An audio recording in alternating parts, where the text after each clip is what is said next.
Halo semuanya, selamat siang teman-teman semua. Perkenalkan, nama saya Sherul Laudia, NIM 1833005, kelas IK 5A, Prodi Ilmu Keperawatan. Di sini saya akan membahas tentang materi baru.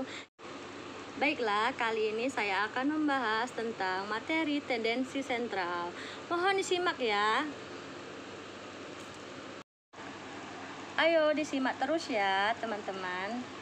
Baiklah, yang pertama itu pengertian dari tendensi sentral adalah suatu kecenderungan memusat atau mengelompokkan seperti suatu data. Lalu ukuran tendensi sentral ini sangat diperlukan untuk mengetahui di mana sekumpulan data itu berada memusat.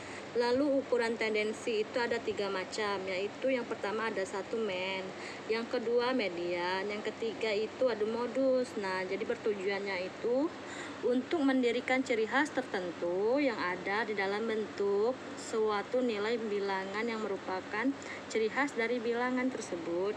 Ada 3 bentuk retensi sentral, yaitu yang sering digunakan adalah satu. Jadi, di salah satu dari statistik itu adalah mencari angka di sekitar mana nilai-nilai dalam bentuk suatu distribusi memusat. Angka yang menjadi pusat suatu distribusi disebut tendensi sentral. Ada 3 macam tendensi sentral yang seperti saya sebutkan tadi. Yang pertama itu adalah baiklah, seperti yang saya sebutkan tadi, kan ada mean. Mean itu adalah suatu angka rata-rata dari segi aritmetik. Mean adalah jumlah nilai-nilai dibagi dengan jumlah individu. Keterangannya tuh yang pertama tuh X1 atau X2 dan seterusnya adalah nilai-nilai individual. Terus yang N adalah jumlah individu dalam distribusi. Lalu angka 3 atau E seperti E itu adalah artinya jumlah. Yang M adalah mean. Contohnya tuh seperti 15 tambah 10 tambah 20 per 3 sama dengan 45 atau per 3 atau 15 gitu. Lalu ada macam-macam mean. Mean itu ada terbagi menjadi, baiklah, mean itu ada 3 macam yang sudah saya sebutkan tadi, yaitu yang pertama itu ada mean yang ditimbang. Contohnya itu ada 4 orang berpenghasilan Rp10, 1 orang berpenghasilan Rp15.000, lalu 1 orang berpenghasilan Rp20.000, maka 20 penghasilan 15 selama 10. Lalu frekuensinya itu 114. Lalu fx nya itu 20 15, jadi sama dengan 12,50. Lalu yang kedua itu ada mean dari distribusi bergolong. Rumusnya itu tidak beda dengan distribusi tunggal, hanya saja nilai X di sini tidak lagi mewakili nilai variabel individual, melainkan mewakili titik tengah interval kelas. Jadi, lalu yang terakhir ini ada mean dari distribusi bergolong dengan rumus terkaan. Istilah terkaan jangan diartikan raba-raba, sebab akhirnya kesalahan oleh terkaan itu dikoreksi kembali. Mean terkaan boleh juga disebut mean kerja, sebab mean keterkaan ini digunakan untuk pangkalan bekerja atau pangkal bekerja. Langkah-langkah untuk menghitung mean dengan mean terkaan adalah sebagai berikut. Yang pertama itu ada menerka sesuatu. Mean terkaan ini boleh semau kita. Lalu yang kedua ada mencari deviasi nilai-nilai individual dari mean terkaan. Deviasi atas mean terkaan diberi tanda plus, sedangkan di bawahnya diberi tanda minus. Lalu yang ketiga ada mengalihkan deviasi tiap-tiap nilai itu dengan frekuensinya. Lalu yang keempat itu menjumlahkan deviasi yang sudah dikalikan dengan frekuensi tersebut. Lalu yang terakhir ada mengisikan bahan-bahan yang sudah diperoleh ke dalam rumus tersebut. Baiklah, lalu yang kedua itu ada materi tentang median. Median dibatasi sebagai suatu nilai yang membatasi 50% frekuensi distribusi bagian bawah dengan 50% frekuensi distribusi bagian atas. Baiklah, tadi kan di min ada 3 macam min ya. Lalu yang sekarang ada median, yaitu 2 macam. Yang pertama itu ada median pada distribusi dengan frekuensi genap. Lalu yang kedua itu adalah mencari median dari distribusi bergolong.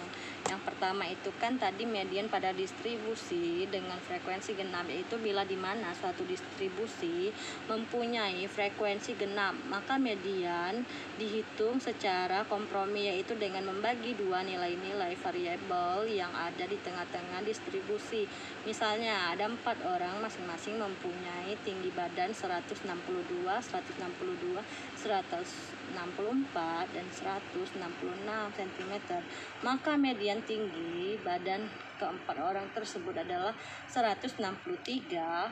Jadi 162 plus 164 dibagi 2, jadi sama dengan 163 nilai cm.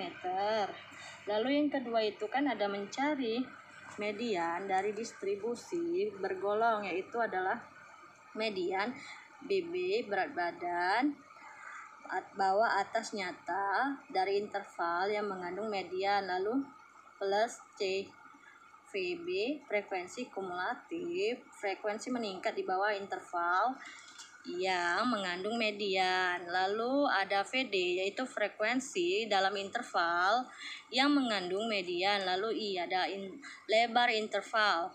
Lalu yang terakhir ada N, jumlah frekuensi dalam distribusi.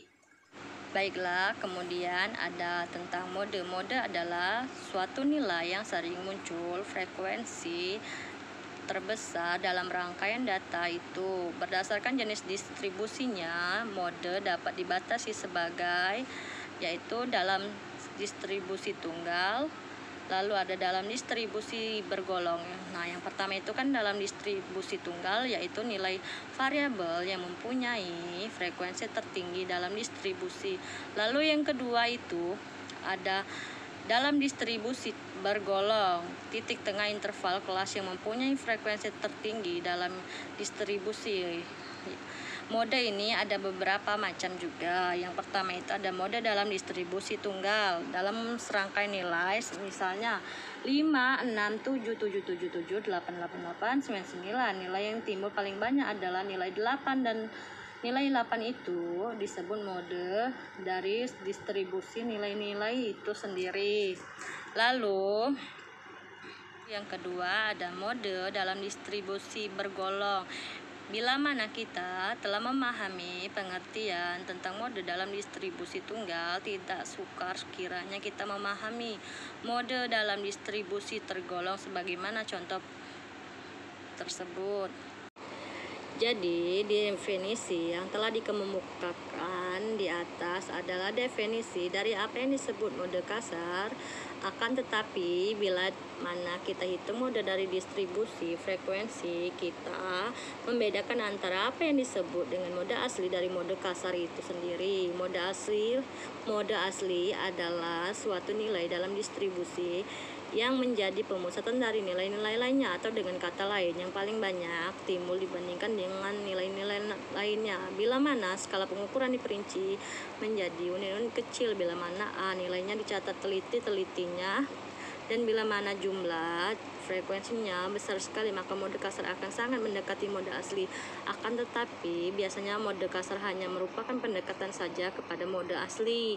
Rumus untuk mencari mode mendekati asli bila mana distribusinya simetris atau tidak, setidaknya sangat juling, begitu. Jadi kapan penggunaan mean, median, dan mode? Yaitu yang pertama itu ada waktu sangat terbatas menggunakan mode. Lalu yang kedua ada kejadian khusus yang membutuhkan mode. Lalu yang ketiga untuk perhitungan statistik selanjutnya kita membutuhkan mean. Lalu yang keempat, adanya bahan-bahan yang hilang, tidak dapat dihitung. Lalu kemudian ada distribusi sangat juling, melaporkan salah satu tendensi sentral, member gambaran salah. Lalu yang terakhir ada dari segi stabilitas, adalah tendensi sentral yang paling memuaskan. Lalu yang kedua ada pembahasan tentang ukuran letak, kuartil, densil, dan persentil.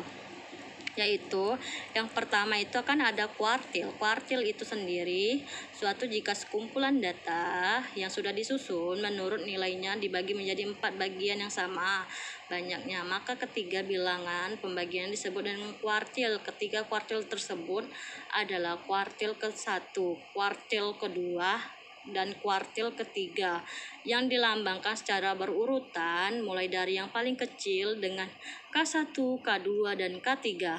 Cara menentukan kuartil adalah yang pertama, data disusun menurut urutan nilainya dari yang paling kecil. Lalu yang kedua, ada menentukan letak kuartil. Lalu yang ketiga, ada menentukan nilai kuartil. Lalu yang kedua itu adalah desil, adalah jika suatu kumpulan data yang sudah disusun menurut urutan nilainya dibagi menjadi 10 bagian yang sama, maka ke-9 bilangan pembagiannya disebut dengan desil. Ke-9 desil tersebut adalah desil ke-1, desil kedua, desil ketiga, sampai dan ke-9 yang dilambangkan dengan secara berurutan mulai dari yang paling kecil, dengan contohnya itu D1, D2, D3, D4, D5, D6, D7, D8, dan D9, begitu. Lalu yang terakhir itu adalah persentil, adalah jika suatu data yang sudah disusun menurut urutan nilainya dibagi menjadi 100 bagian yang sama banyak, maka ke-99 bilangan pembagiannya disebut dengan persentil. Ke-99 persentil tersebut adalah persentil ke-1, kedua, ketiga, ke-99 yang dilambangkan secara berurutan mulai dari yang paling kecil dengan misalnya P1, P2, P3 sampai seterusnya sampai P99, begitu. Baiklah, itulah tadi penjelasan saya tentang tendensi sentral. Saya minta maaf jika ada kata-kata saya yang kurang baik atau ada yang kurang dimengerti. Baiklah, sampai ketemu nanti lagi. Dadah, jangan lupa like, komen, dan share. Oke, terima kasih.